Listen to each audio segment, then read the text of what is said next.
Hi, everyone. My name's Fang Fan, and here is my affiliation. And I used to be at University of Kansas for many, many years, but I moved to City of Hope in California in 2021. And I'm glad to be here this morning to review with everyone on the GYN cytology.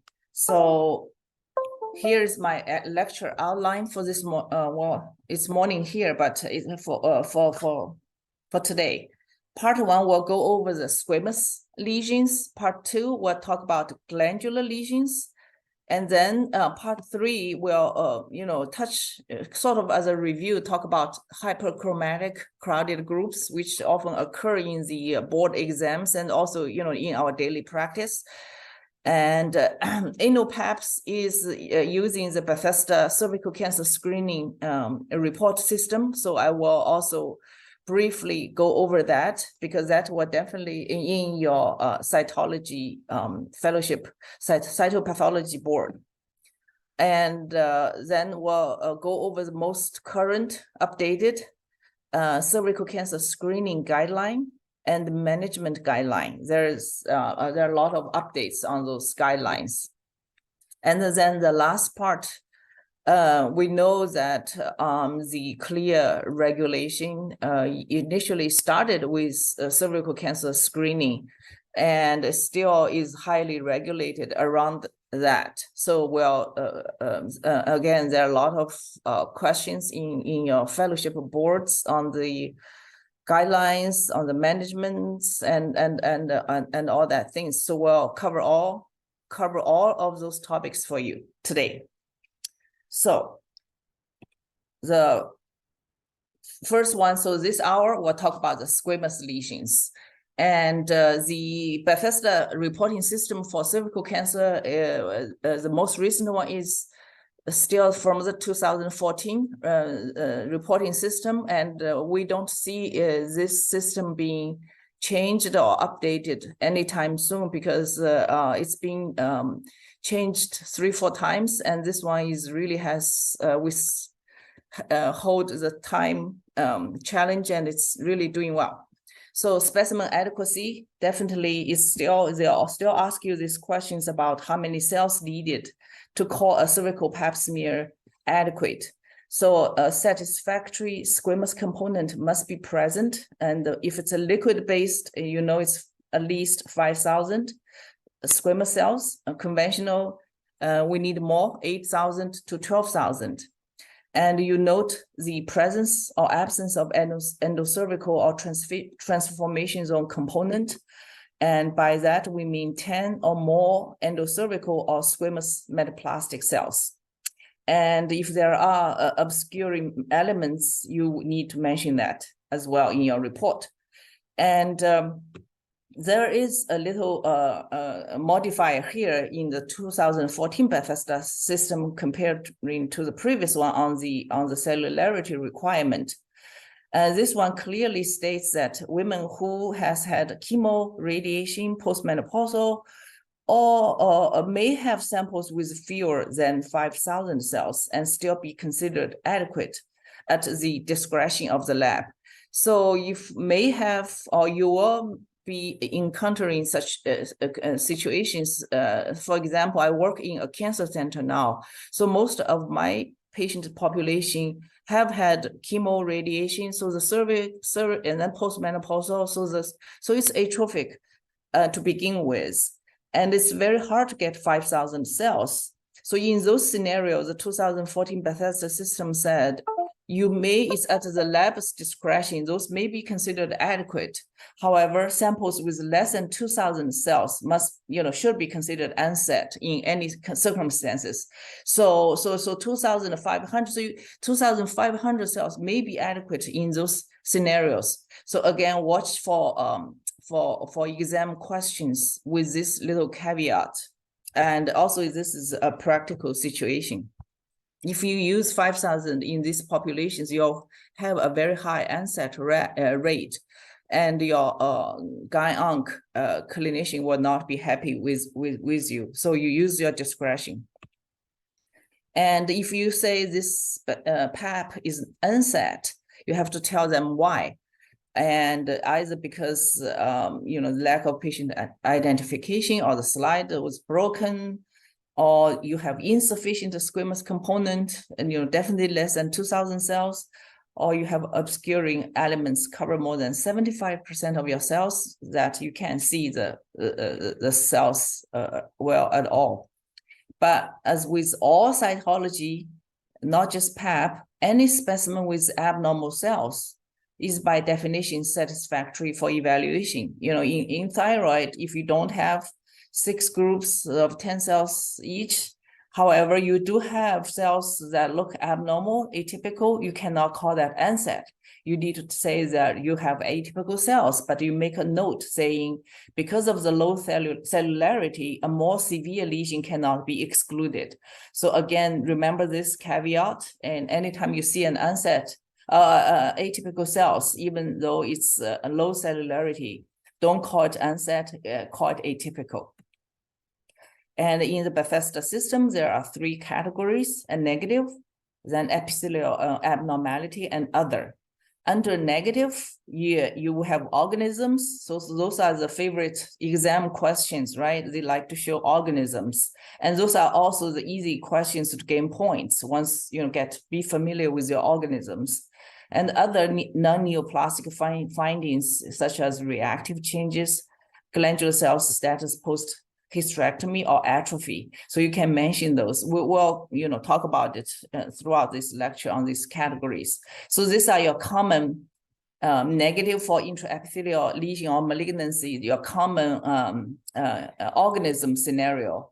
And let me see, where is my pointer here? Move this thing to the lower corner here. Okay, so you can see that. Okay, move that away. All right, so now you see 4 panels of organism here. This, you see my pointer, right? So this one, you can see a pear-shaped organism with, you can see a spine in the center. Unfortunately, with this format, I cannot hear you. So anybody want to tell me what this is? This is trichomonas, right?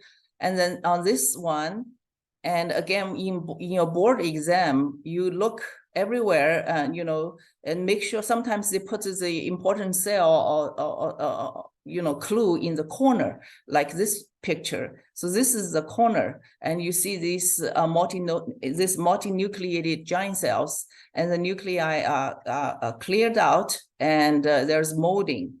And so once you see it, you'll know, oh, this is herpes, right? So in your exam, make sure don't focus on this. You are like, oh my gosh, what is this? But don't forget to look here in the corner. This is herpes. This one is Candida. Everybody knows that. And usually Candida has this little pink sort of appearance. And these are yeast forms, and these are pseudohyphae. It gives you this sausage appearance. It's a pseudohyphae, and Candida looks the same. You might see in your lung cytology, any organism, it'll look similar. And these are so-called clue cells in the right lower panel. You see them, they are covered by bacteria. So these are your 4 common scenario of organisms in your cervical pap smears. And so then we'll go ahead and talk about squamous cell in this lecture. And so most of you, or all of you, are very familiar with the squamous cell category. And we have ascus, ascus H, L cell, H cell. Those are our 4 major categories. Then, in H cell, we have features suspicious for invasion. Then we have squamous cell carcinoma. So for the lecture purpose, we'll talk about L cell and H cell first. Then we'll talk about ascus and ascus H. And a quick word about HPV. HPV causes almost all cervical cancer. Infects most sexually active women. Usually it self-clears after 1 to 2 years. So by mid-30s, most are negative. So it's not the infection, but persistence is causing the damage, leading to the precursor lesion and then cancer. So So, most cells are due to high-risk virus and very few become cancer. And so cofactor probably is more important. But because it's the HPV infection and also the persistence of HPV infection causing the cervical cancer, so that's a good screening tool to screen, for breast cancer. And we'll talk about that in our screening guideline. Here is the HPV virus. And again, they like to ask this type of questions in your board exam. So you know your E6 and E7 because so E6 and E7 play the most significant role in cervical oncogenesis. So E6 binds to P53 and E7 binds to the RB. And so I know even in your RISE exam, they ask this type of questions. So L1 is the major viral capsid protein. So it's the outside layer of the protein, and it is the principal component of the HPV vaccines. So all the HPV, I'll have a slide on HPV vaccines. So all the HPV vaccines are not live vaccines. They are made of this out layer capsid protein. And you all know the common types of high-risk HPV, 16, 18, 31, 33. So those are the main ones in our HPV testing. So coming back to so the L cell or low-grade squamous intraepithelial lesion is essentially equivalent to positive HPV. So those two are equivalent. So that's why in the Bethesda system is listed encompassing HPV, mild dysplasia, CIN1. It's equivalent. So once you have HPV infection, it's L cell. And then the next we want to know if you have H cell, right? So the diagnostic criteria for L cell, you have to know the cell size is equivalent to the intermediate sized squamous cells. I'll show you pictures. And the diagnostic criteria is all in the nucleus. It's the nuclear atypia, and it's large, it's dark, it's irregular. So just remember these three words, it's enlarged, and we'll talk about how large, and it's dark, and it's irregular. And so here is your normal PAP, right? It's always important to know. And you have these superficial squamous cells, and you have these intermediate squamous cells. And again, here you have your intermediate squamous cells, and then you have these parabasal or metaplastic squamous cells. So these parabasal metaplastic cells, apparently you can tell it's much smaller than your intermediate squamous cell size, right? So it's important to know this because all your L cell, we'll talk about this cell size. And when we talk about H cell and the high-grade squamous intraepithelial lesion, the cell size is equivalent to this. So we'll keep coming back to this image. Okay, so this group of abnormal cells, so whenever you look at the PAP or you are taking an exam, you need to find your reference cell. So for example, here is probably your normal intermediate squamous cell. This one is more superficial squamous cell with this pycnotic nucleus. And that is probably your intermediate good reference cell. So these cells are more or less similar size as this, right? The cell size is similar, but the difference is in the nucleus. So if you compare that nucleus to this one is darker, is bigger, and it's irregular. When we say irregular nuclear membrane, that's a very important thing in cytology. In any organ system, irregular nuclear membrane is a very reliable criteria for us to diagnose dysplasia and neoplasia. So usually, you'll see lines and bites. That's a sign of irregular nuclear membrane. You'll see lines because the nucleus is folding. Then you'll see a little bites here and there. And you see when this is a triangular, that's irregular nuclear membrane. And it's darker, that's easy to understand. If you compare that to this, this is definitely darker. Then larger